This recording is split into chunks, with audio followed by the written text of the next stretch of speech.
जय राधा माधव कुंज विहारी जय राधा माधव कुंज विहारी जय गोपी जन वल्लभ गिरिवरधारी जय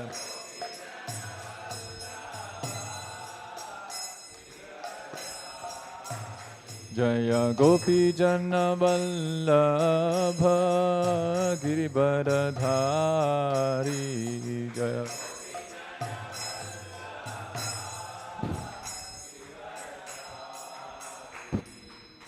यशोदानंदन ब्रज जन रंजन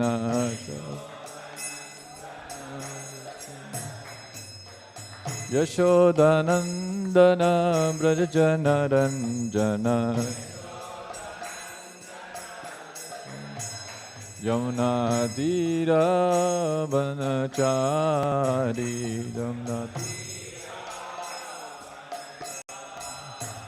यमुना तीरवनचारी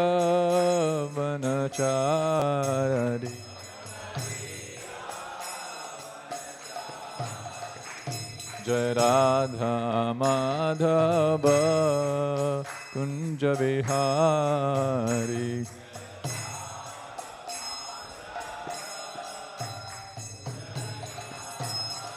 हरे कृष्णा कृष्णा कृष्णा हरे हरे हरे राम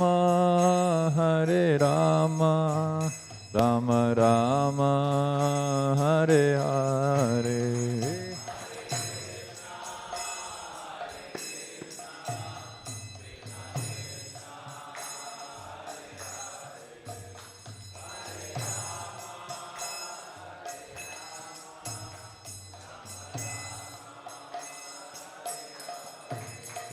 हरे कृष्णा कृष्णा कृष्णा हरे हरे हरे राम राम राम हरे हरे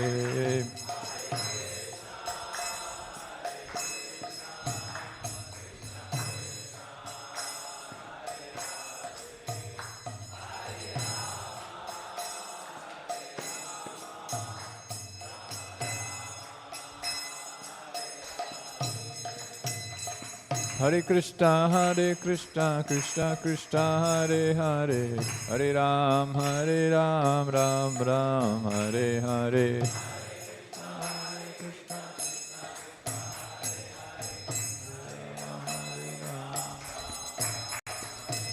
हरे कृष्णा कृष्णा कृष्णा हरे हरे हरे राम राम राम हरे हरे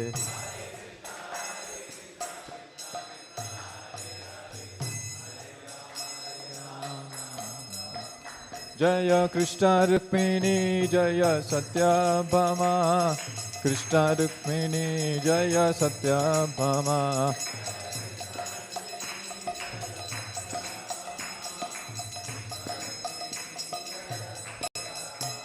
जय गौरानिताय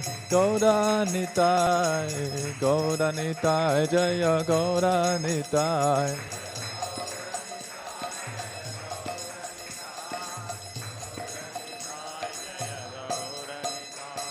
जय प्रभुपाद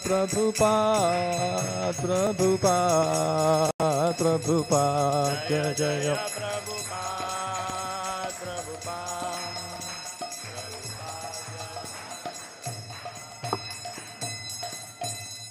ओम विष्णुपाद परमहंस परिवेदिकाचार्य अष्टोत्तर शत श्री श्रीमद् डिवाइन ग्रेस ऐसी भक्ति वेदांत स्वामी श्रील प्रभुपाद की जय ISKCON संस्थापक आचार्य विश्व गुरु save the whole world Srila Prabhupada की जय निताय गौर प्रेमानंदे हरि हरि ओम नमो भगवते वासुदेवाय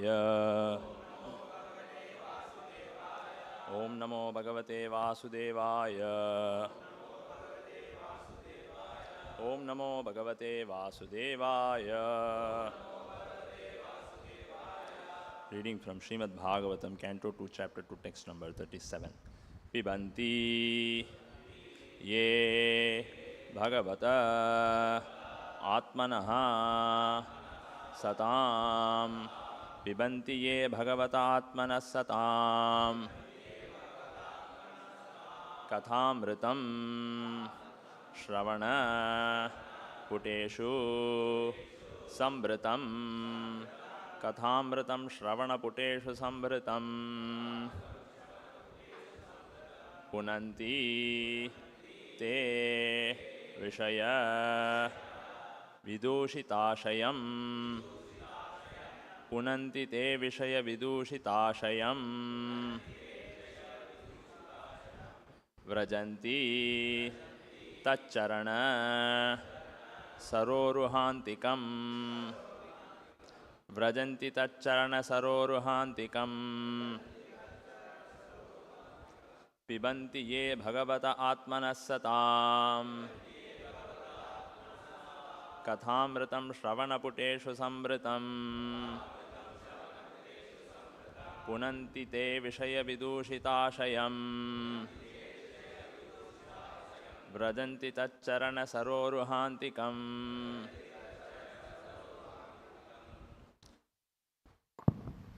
बिबन्ति ये भगवतात्मनसताम् Pibanti ye bhagavata atmanas satam. कथामृतं श्रवणपुतेषु संवृतम् Kathamritam shravanaputeshu sambritam.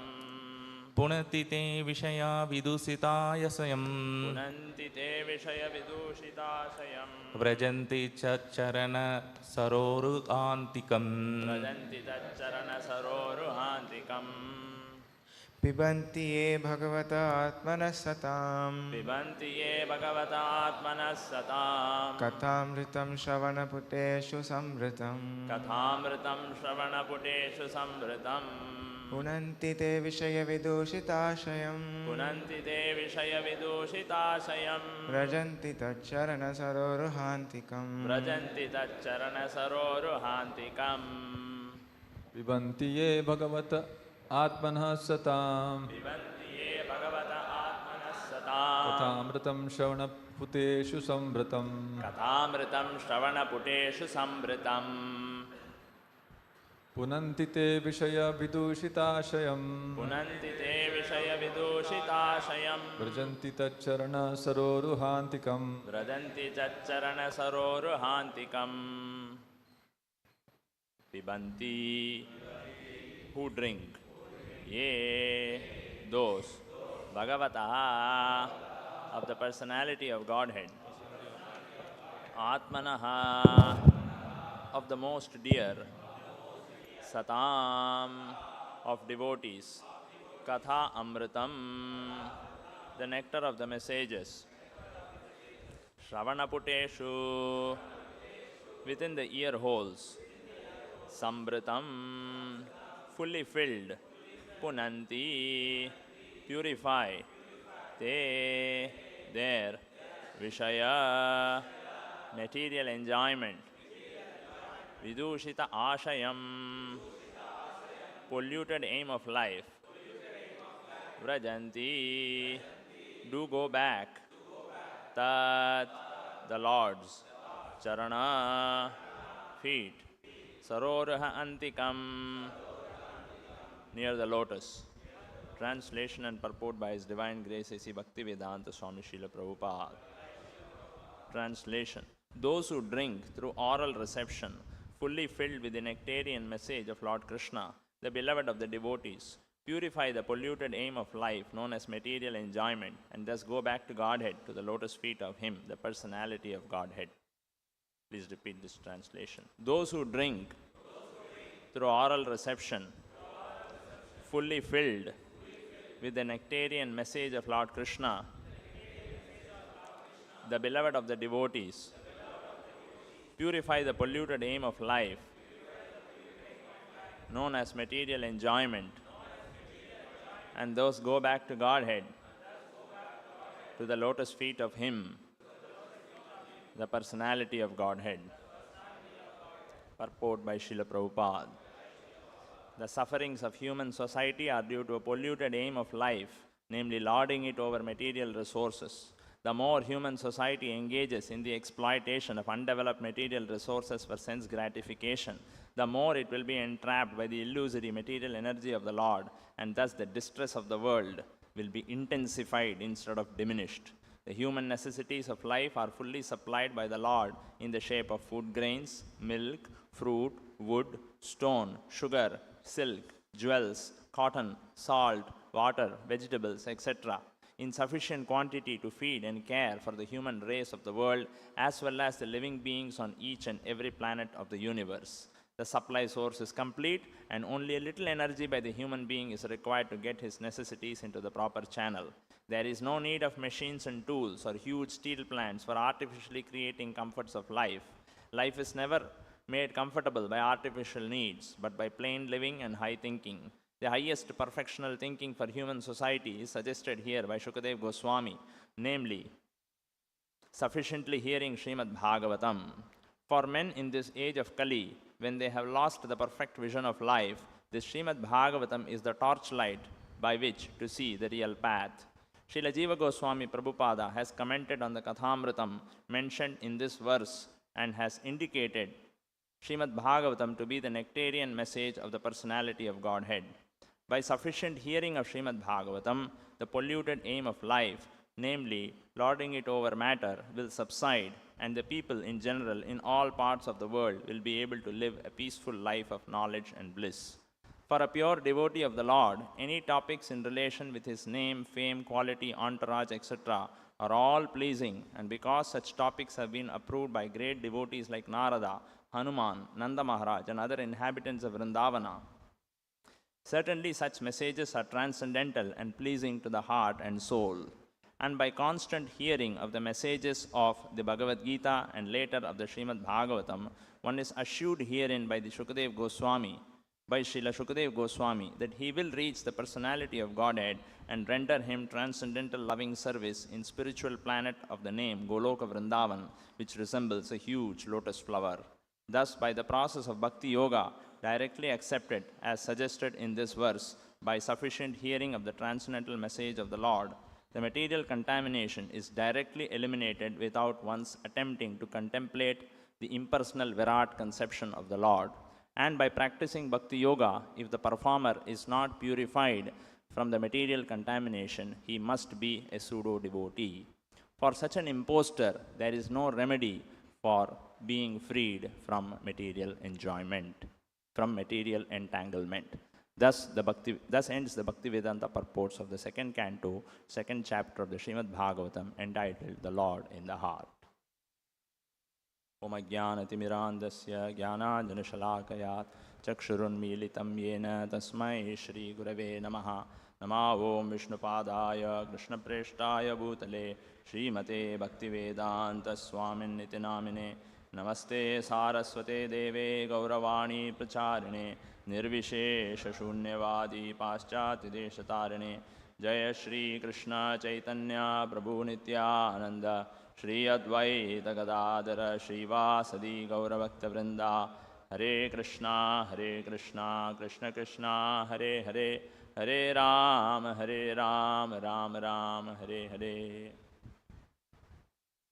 Pibanti ye Bhagavata Atmana Shatam Kathamritam Shravana Puteshu Sambritam Punanti te Vishaya Vidushitashayam Vrajanti Tacharana Saroruhantikam. Fully filled with the nectarian message of Lord Krishna, the beloved of the devotees, purify the polluted aim of life known as material enjoyment, and thus go back to Godhead, to the lotus feet of Him, the personality of Godhead. Our spiritual master, His Divine Grace Srila Prabhupada, before he took sannyas, he was known as Abhay Babu, Abhay Charan De. And at that time, Prabhupada was running a pharmaceutical company. And before running a pharmaceutical company, he had passed out of Scottish Church College. And he didn't accept his college degree, because at that time, nationalism was in full fervor. Mahatma Gandhi had called for civil disobedience movement, and everybody was rejecting British goods, British titles, British degrees, anything British was supposed to be rejected. So this is in the 1920s. And the whole nation was up against the British Empire by the clarion call given by Mahatma Gandhi, and everybody had one single objective, that this British Empire, this British rule must go and Indians must rule, and that will alone give real happiness. And Prabhupada also had followed in the same footsteps. He had rejected his degree, he refused to accept his college degree, and he was working somewhere due to the influence of his father. So the entire nation was thinking in one direction. You can imagine 30 crore people, that is the approximate population of India at that time. Now it is 140 crores, but back in the 1920s, India's population was about 30 crores. And without any communication, without any telephones, without any such modern equipment, Mahatma Gandhi had managed to galvanize the support of all 30 crore people. An entire nation was thinking in one direction. The British must go and Swaraj must come. But one person differed. His name was His Divine Grace Srila Bhaktisiddhanta Saraswati Thakur. In Calcutta, at that time, in a small house, in a place called Ulta Danga, Bhaktisiddhanta Saraswati Thakur was sitting and he was giving a discourse like this, and all of his disciples were hearing. And Abhay Babu, as Prabhupada was known at that time, he was forcibly taken by his friend. His friend told him, come, come, come, today we will meet. A very nice sadhu is there in this place in Calcutta. He is a very great devotee of Sri Chaitanya Mahaprabhu. So Prabhupada initially declined. He said, no, I am not interested. I have seen many of these sadhus from childhood. They don't seem to be very genuine. They say something, they do something else. They don't really seem to be interested in devotion to God. It all looks very external. So please excuse me, I am not interested. But his friend persisted. He said, no, you must come. This person is not like that. He is very special. You come. If you certify him, then we will all accept him. And Prabhupada said, I was always the leader among all my friends and associates at that time. So somehow Prabhupada agreed. Abhay Babu, as he was known, he agreed. They went and they sat down. A discourse was going on. Bhaktisiddhanta Saraswati Thakur was preaching about the importance of the message of Lord Chaitanya. And Abhay Babu and his friend also came and sat down. They were also hearing what Bhaktisiddhanta Saraswati Thakur was speaking. And suddenly Bhaktisiddhanta Thakur pointed out at Prabhupada and said, you are educated young men. Why don't you take up the message of Sri Chaitanya Mahaprabhu and present Krishna consciousness to the whole world? So it was sort of, it was like a surprise. Prabhupada was startled because all other sannyasis were sitting. Those who had taken Diksha were all sitting. They were all associated with the Gaudiya Math for many years. It was apparent from their dress and the way they were dressed and all those things. And these two young men were new. They were first time entering into this hall, into this place, and first time meeting Bhaktisiddhanta Saraswati Thakur. Hardly 5 minutes had passed. And out of that, immediately such an instruction has come. So Prabhupada, he says, I argued with my spiritual master that, no, this is not the time to spread our Indian culture. You see, the whole country is suffering because of British rule. Swaraj is the first objective. The moment we achieve Swaraj, we get independence from the British, then we can spread our culture. So this was the argument Prabhupada said I put forward. Then Bhaktisiddhanta Saraswati Thakur replied, the politicians will change, the politics will go on. This was his reply. The Britishers will go, somebody else will come, but the politics will continue to remain. These are all temporary things. This will not give real peace, real happiness, real satisfaction. Basically, Bhaktisiddhanta Saraswati Thakur was saying, you may think that this British rule is the biggest problem, and if this problem is solved, everything will be solved. That is the kind of vision Mahatma Gandhi had given to the whole country. He said, all our problems are because of this British rule, and if we can somehow drive the Britishers away, then everything will be perfectly peaceful. Vishwam Purna Sukhayate. Whole India will become joyful, and everybody will become happy. Of course, unless somebody is a pure devotee of the Lord, he can never give perfect direction to human society because everybody is conditioned by 4 defects. So Bhakti Siddhanta Thakur put forward very powerful arguments and said, all these politics will go on. The politicians will go, the Britishers will go, somebody else will come, the state of the people will continue to remain the same. So therefore, please take up Krishna consciousness very seriously and spread the message of Krishna. It's a very revolutionary idea and very difficult for common people to grasp also, especially when the whole country is in a nationalistic fervor. Everybody is thinking in one direction, one sadhu is sitting and then thinking in another direction. It is very difficult. So much so that at that time Subhash Chandra Bose had come and met Bhakti Siddhanta Thakur. Because at that time in Mayapur, in the Sri Chaitanya Math, main matha of Gaudiya Math, there were 800 brahmacharis. 800 devotees were there, you can imagine. So much so that Subhash Chandra Bose came and complained, Swamiji, you have taken all the young men. I wanted to form this Azad Hind Fauj and drive the Britishers away. I need some people. You have taken everybody, you have made them sitting and chanting Hare Krishna Mahamantra. So Bhakti Siddhanta Thakur replied, see, you require very strong men. They are all little thin people, they eat some vegetables and some fruits and they are chanting. That way he escaped. So it's very difficult for people to grasp, this kind of a message, which the perspective of the acharyas is very difficult to grasp. It's very revolutionary. It's always revolutionary because it is based on Bhagavatam, because Bhagavatam itself is revolutionary. So the crux of this whole thing is that the acharyas always explain us, don't waste your time solving temporary problems of this world. Even if you fix all the so-called temporary problems of this world, peace and happiness is not going to come. There's a very interesting incident by which we can understand this. A couple of years ago, Suvekta Prabhu had given a lecture on this also. This is called the horse manure crisis of 1894. You can go and check in the internet. It's a very interesting incident which explains the state of London in the year 1894. This is before the time automobiles had come. So at that time, horse carriages were the mode of transport all over London and also in New York and all important cities. So there used to be horse carriages for carrying people and for people traveling also. So there will be horses with 2 carriages, carriages with 2 horses, with 4 horses, with 8 horses, with 10 horses, sometimes 12 horses. Soldiers also will travel in horses. Everything was through horses only.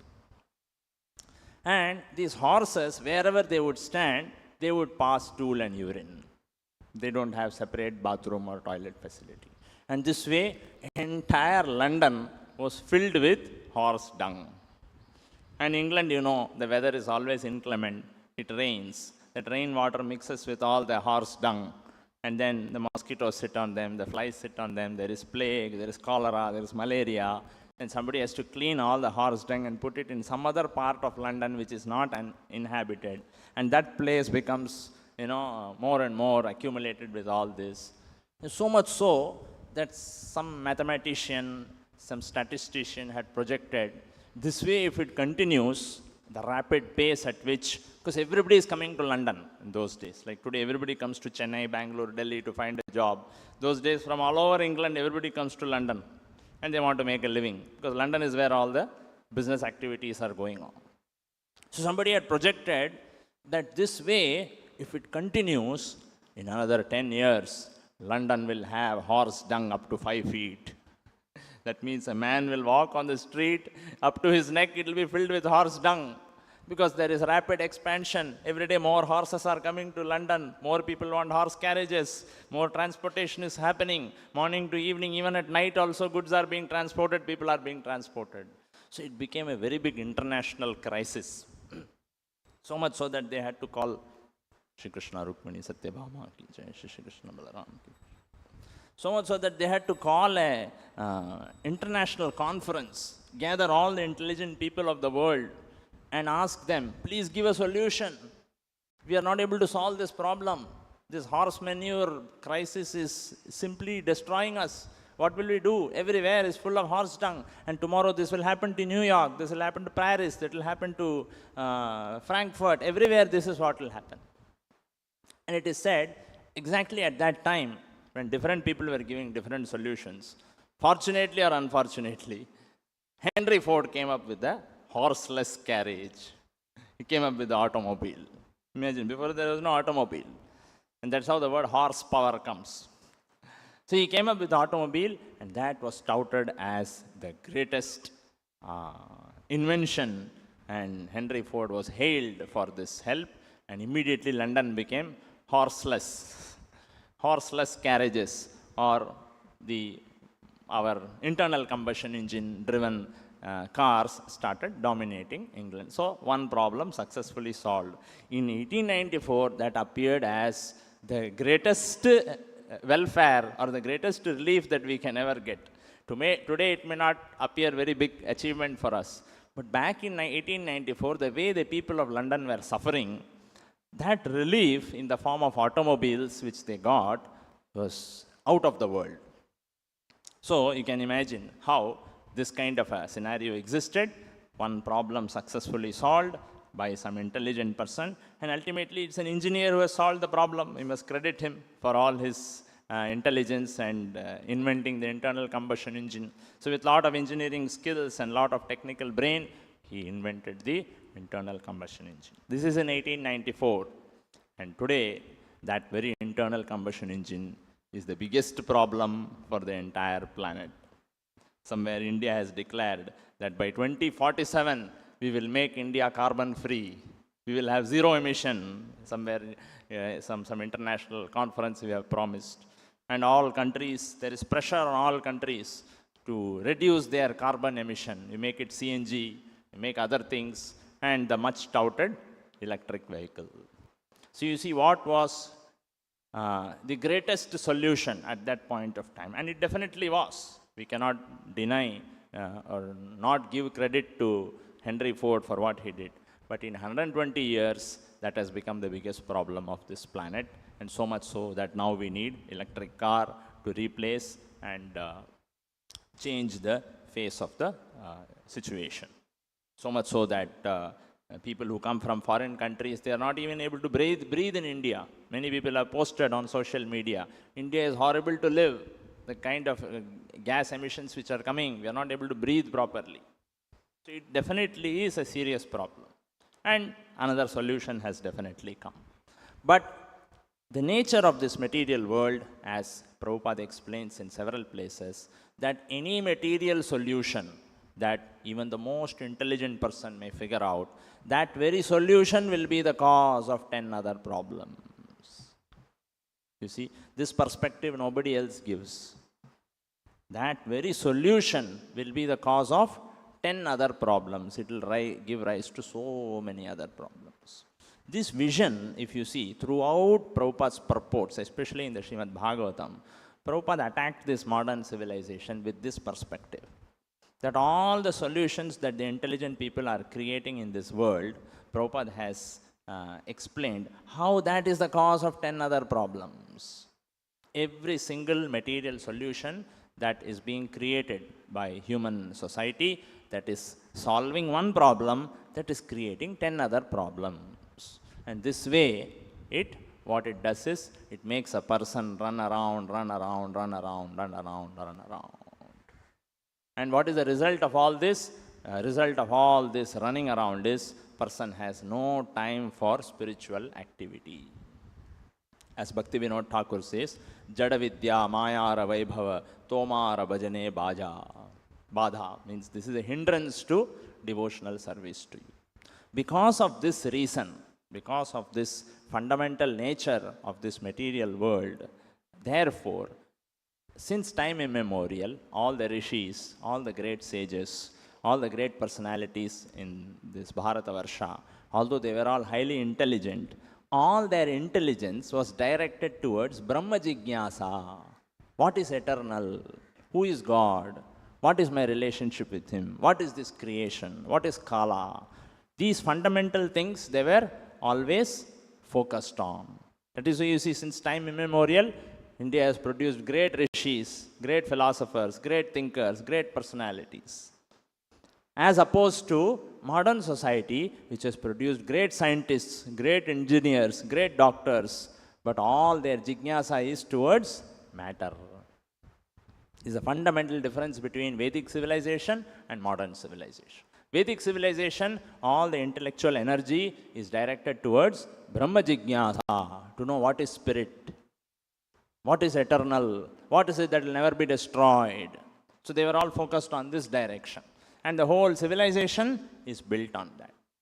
So if the entire intelligence, all the intellectual energy of all the top minds of the society, of the people, are directed towards Brahma Jignasa, inquiring about matter, then what about this body? What will we eat? What will we do? What will we do? This fundamental question also arises. For that, there is a very simple solution given in the Vedic literature. Krishna himself mentions in the Bhagavad Gita, Krishi Goraksha Vanijyam. That's all. Agriculture, cow protection, and whatever is created out of these two things, you engage in some trade and commerce. That's all. So this Prabhupada summed it up as simple living, high thinking. Krishi, Goraksha and Vanijyam. That is why Prabhupada is mentioning in the purport, you see, the supply source is complete and only a little energy by the human being is required to get his necessities into the proper channel. 3 to 4 months if somebody works in a year, he will get food grains, he will get fruits, he will get vegetables, he will get spices, he will get cotton, he will get all the basic necessities of life are easily available. And Goraksha, by protecting the cows, you get milk, and from milk you get curd, you get butter, you get ghee, you get buttermilk, you get so many other things. So, how to organize the human society to provide sufficiently for everyone's bodily necessities when we are living in this world, Krishna has given direction. The Lord himself has given direction. Purnamada Purnavidam Purnat Purnamudachyate Purnasya Purnamadaya Purnameva Avashishyate, the Upanishad says. How to get out of this material world is also explained in the Vedic literatures. How to live in this material world, how to satisfy our bodily necessities in a simple way, that is also given in the Vedic literature. There is no need, that is what Prabhupada is writing, there is no need of machines and tools or huge steel plants for artificially creating the comforts of life. If we do that, somebody may ask, what is the problem? What's wrong? Why should we not do all these things? So the answer is, somebody can do that. The Lord has given free will. Nobody is forcing you to do only Krishi Goraksha Vanijyam. But if we do all those things, it will come to horse manure crisis of 1894. It will create problem. Then we'll have to find a solution for that. That solution will create another problem.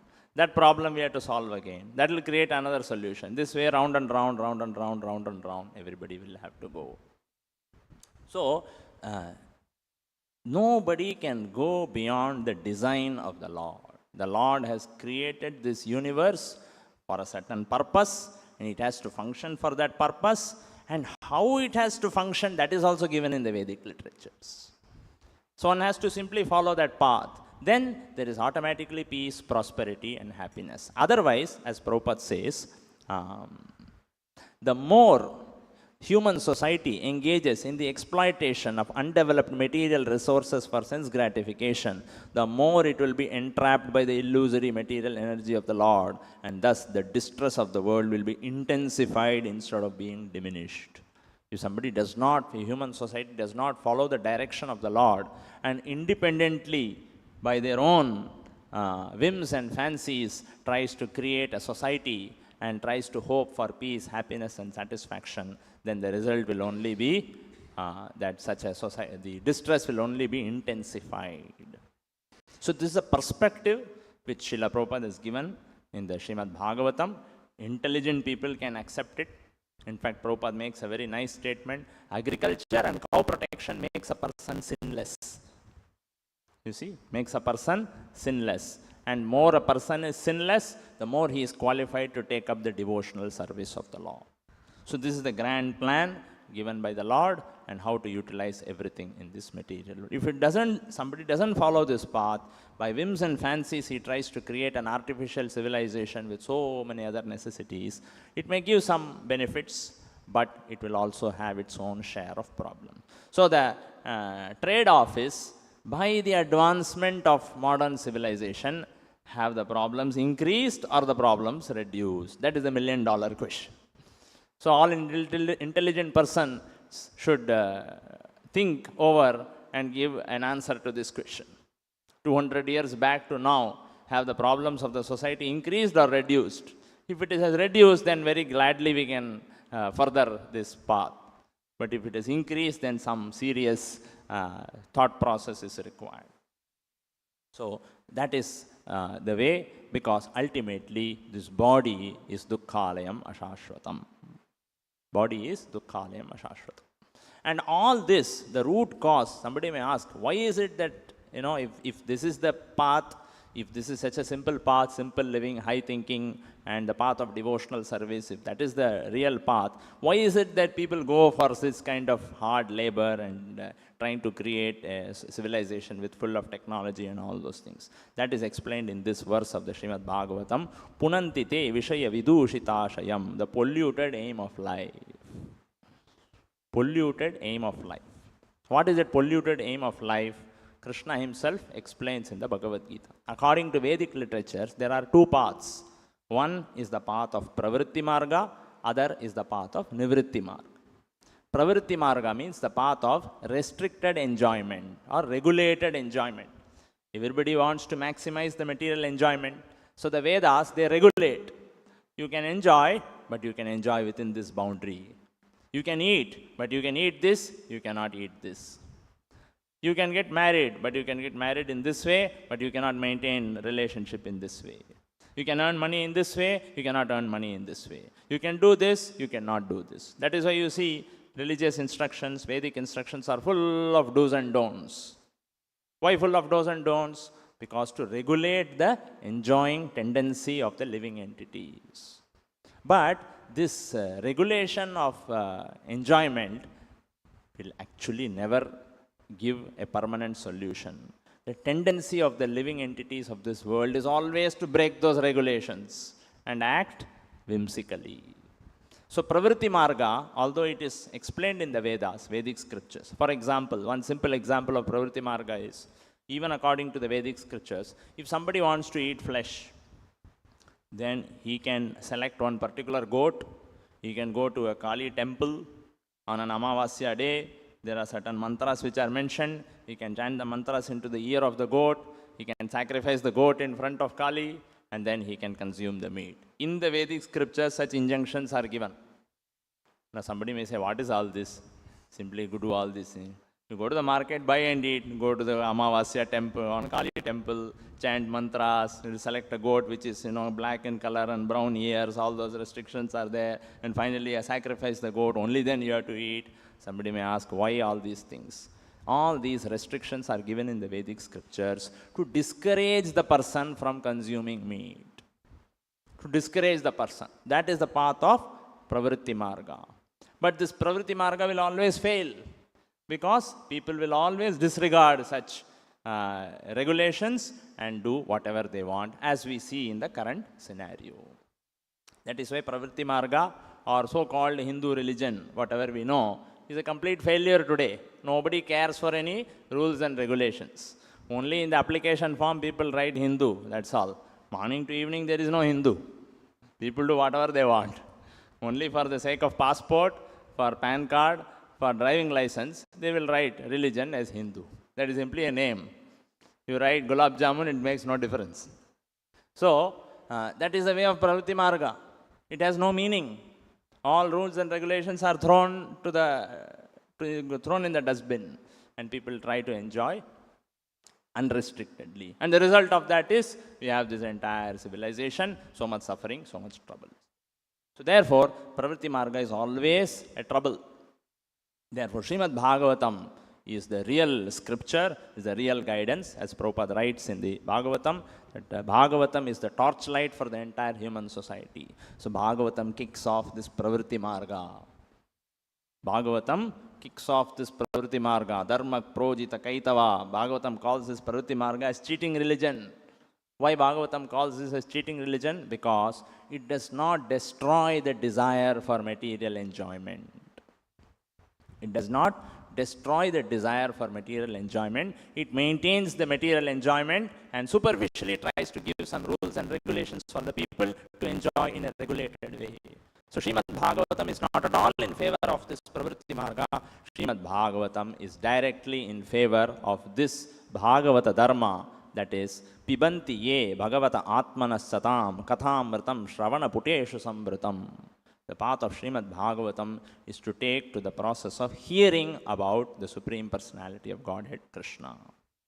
So, this process, Bhagavata Dharma, the process of hearing about Krishna, will remove and destroy the desire for material enjoyment, and the proportion to which person's material enjoyment, the desire for material enjoyment is destroyed, such a person will be able to relish the glories, hearing the glories of the Supreme Lord, and that will give real happiness and satisfaction.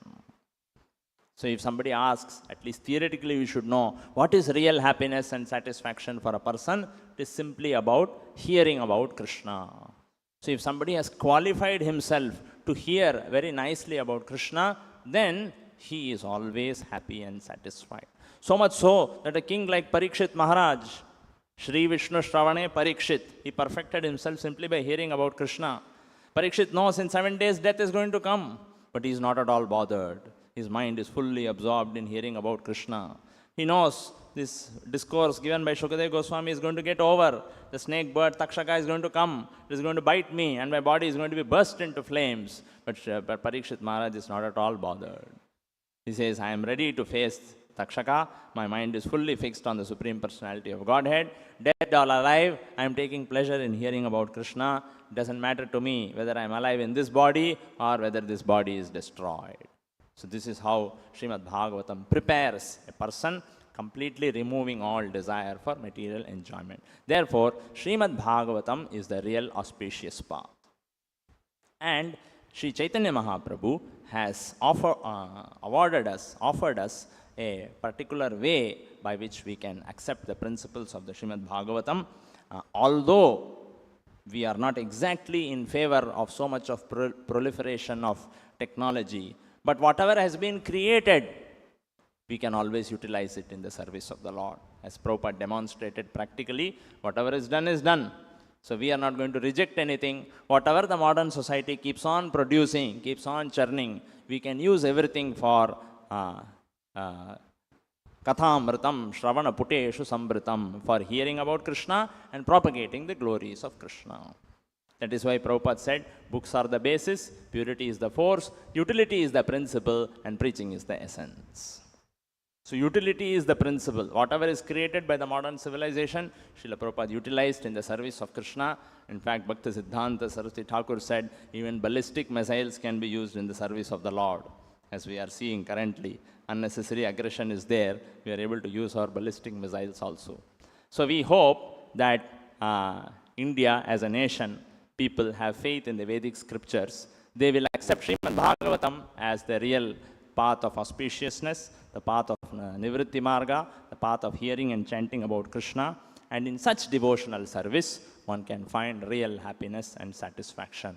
This is how Srimad-Bhagavatam helps us in understanding. And the last line, Prabhupada says, man, by practicing Bhakti Yoga, if the performer is not purified from material contamination, he must be a pseudo-devotee. So Prabhupada is saying, don't blame Bhagavatam, don't blame Hare Krishna Mahamantra, don't blame the process of devotional service. Either you are successful or you are not successful. If you are successful, it is a mercy of the Lord. If somebody is unsuccessful, then you are a pseudo-devotee. Don't blame the process of chanting Hare Krishna Mantra. Already Prabhupada has given us the verdict that nobody's faith should ever be deviated from this path of Krishna consciousness. Somebody is not able to achieve perfection by this process, that is his problem. It is not Bhagavatam which is having any defect. So with these few words, let us stop today. Rantaraj Srimad-Bhagavatam ki jai, Jagat Guru Srila Prabhupada ki jai.